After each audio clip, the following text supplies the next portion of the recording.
Alright, as we begrudgingly move through the Santa Clauses, we're on episode 3 now, which is Into the Wobbly Woods. And it's really funny that when I was talking about the second episode, I had talked about how I had completely forgotten about the whole Cal Penn storyline in the first episode. So when he came back into it, it was like, oh yeah, I forgot these characters exist. And it turns out that as I was going into this one, I'd forgotten what the cliffhanger was into this episode, which means I forgot Cal Penn again, even though he had even more screen time in the second episode, and was having a whole arc getting set up, and how they were going to be propelled into this story. And I found that that's pretty much what's been happening here. Is this is going to be one of those shows where I just don't really remember what the cliffhangers are to the next episode, because I'm going to be totally honest with you, I've already forgotten how this episode ended. I know they're like sort of like human now, and they're back in the real world while Cal Penn's going to be taking over. But I can't remember if there was anything else, like one more thing that was like, oh, this is what the next episode's headed towards. I really don't remember.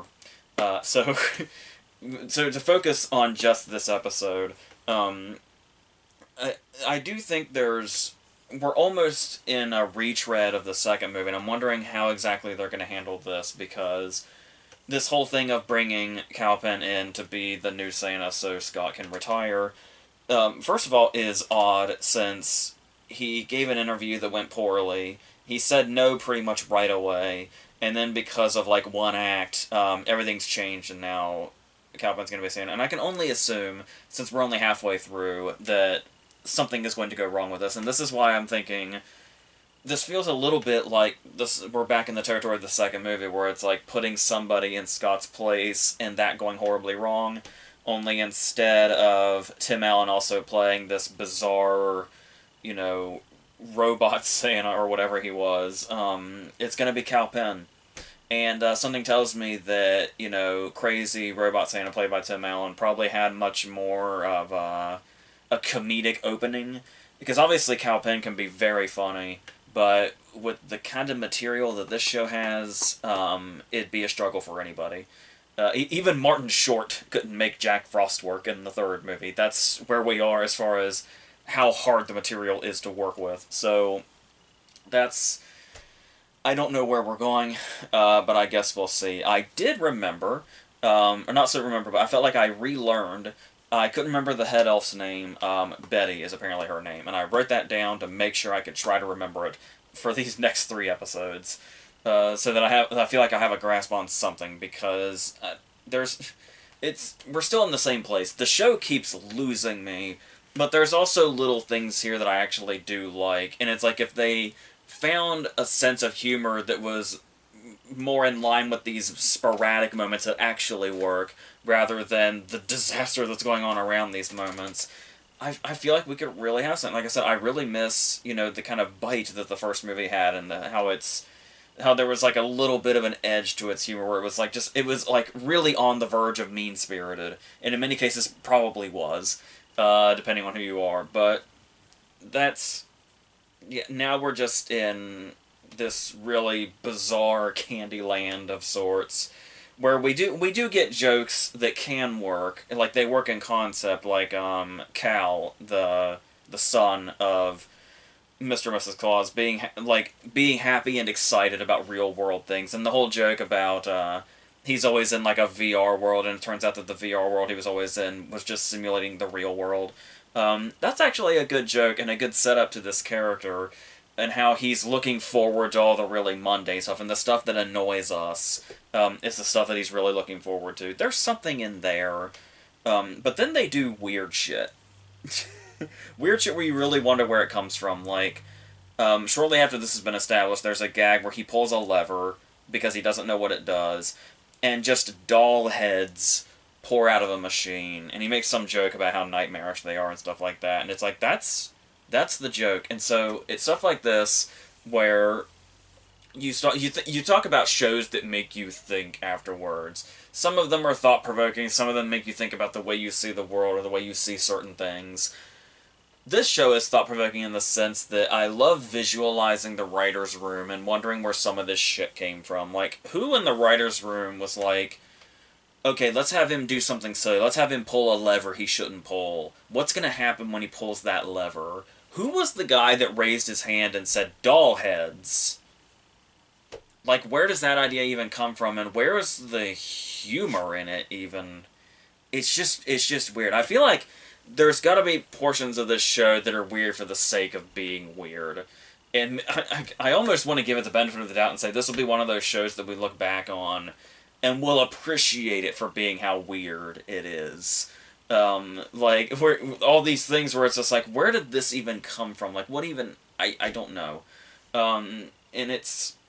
I don't think it's going to come to that, though, because it's just kind of too... It's not clever enough. It's not clever enough to reach that sort of status to where it feels like it's being weird in some interesting way that's, like, ahead of its time or something. I really don't think that's what we're looking at. I'll gladly, eat crow if that turns out to be the case maybe 10 years down the road or something, but I don't know. I had a whole conversation with my brother while he was here for Christmas, and we talked for a good chunk of time just about what the hell the intro is. I just kind of mentioned offhand in the last video, that Nightmare Fuel intro, but I mean, really think about it.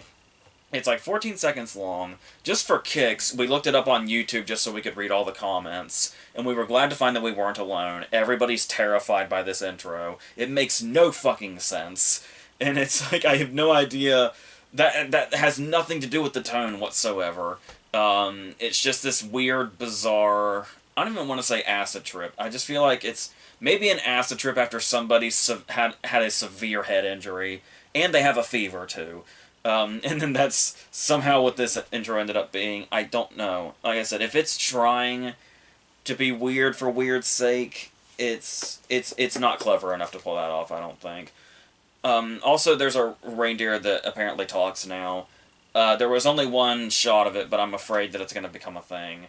I've already talked about my disdain for Chet, and how Chet felt like sort of the downfall of this, like the start of the downfall of this series, like a seed planted to say, hey, this is where this series is headed.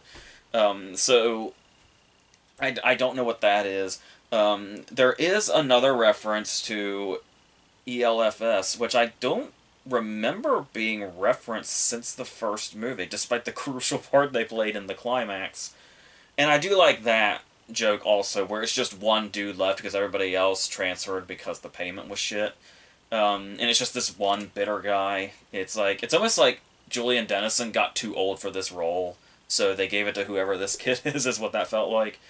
And so there's, like I said, there's little pieces here of stuff that could be clever and could work, but the writing's just not really up for the task of making it memorable or or just making it really stick the landing. It's just a lot of opportunities are here, good ones and bad ones. And yeah, the Wobbly Woods that are mentioned in the title of the episode basically look like a knockoff Narnia. Like it's like somebody really rich tried to recreate Narnia in their backyard, and it still kind of looks shoddy. And I stress again, we're talking Disney money was going into this. This was a whole Disney project. I have no idea how Disney projects that go straight to streaming can look so cheap. I don't know what that is. I feel like you could go into like any park that has a whole Christmas setup around this time of year, and you'll get something at least on par with this, if not better. And they eventually run into the Laura San Giacomo witch, who's... At first I was wondering, like, so we definitely got, Tilda Swinton and Narnia vibes, but it's like, is she good? Is she bad? Do I give a fuck? I don't know. But as far as it coming back around to the Cowpen thing, though, and where this is going to go, because this feels like the only real story thread that's, like, moving towards something. So, yeah, now they're going away, and we do have another great moment. That's set up with another awkward moment, because I've already made the point that I don't really care for Noel as a character.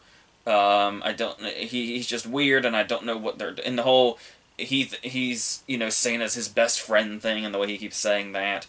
And then it's like, oh, we're gonna give Noel a musical number now. And it's like, we're gonna put him at the front of a musical number. And that was worrisome at the start, but then the joke is that it kind of goes south, and the one joke here that really does land that's very funny is when they bring out the individual letters that are supposed to say, you know, like, what is it? We'll miss you, Santa, or something like that. But instead of Santa, it says Satan. I think it says we love you, Satan, actually. That's very funny. And how... And I actually didn't mind... Like, it would have been funny just by itself.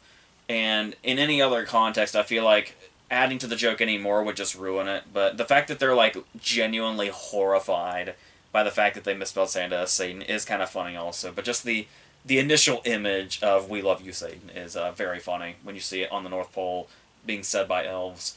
And it's like that's another thing where it's like if that was like the style of humor we were working with throughout, we might have something. But it just keeps coming back to this. I don't know what the hell. Yeah, is that pretty much where we are? Oh, there's also I also kind of like the joke where Calvin's starting to take over as Santa, and then they kind of whisper to each other, should we tell him about the whole Mrs. Claus thing? And it's like, oh no, let's let him do what we did. Let him find out for himself, and that'll be a whole thing. So it's almost like they're implying, like, he's going to basically be everything you just saw in the franchise is just going to be exactly what happens to him now. And that'll be that. Which makes even more sense. Like I said, it kind of feels like we're retreading the second movie about, you know, Scott being away while another person takes over. And like I said, since we're halfway through, disaster I'm sure will strike. Because I kind of thought at first the whole series was building up to when Scott and the family go to the real world. But the fact that we're doing it halfway through is interesting because there is the idea of, okay, now what happens in the next 3 episodes, but I'm, you know... I'm not saying that's an exciting, an exciting prospect, but we'll see. So I guess I look forward to those surprising little moments that are actually funny and actually work amidst the mess. Maybe the whole show will get better as it goes. Maybe whatever these developments are with Calpen will be more inspired than they seem to be on the surface. I don't know, but that could also be totally wrong, in which case this will be hilarious in retrospect. So we'll just see what the 4th episode has in store, as well as the rest of the series. And until then, I think that's it.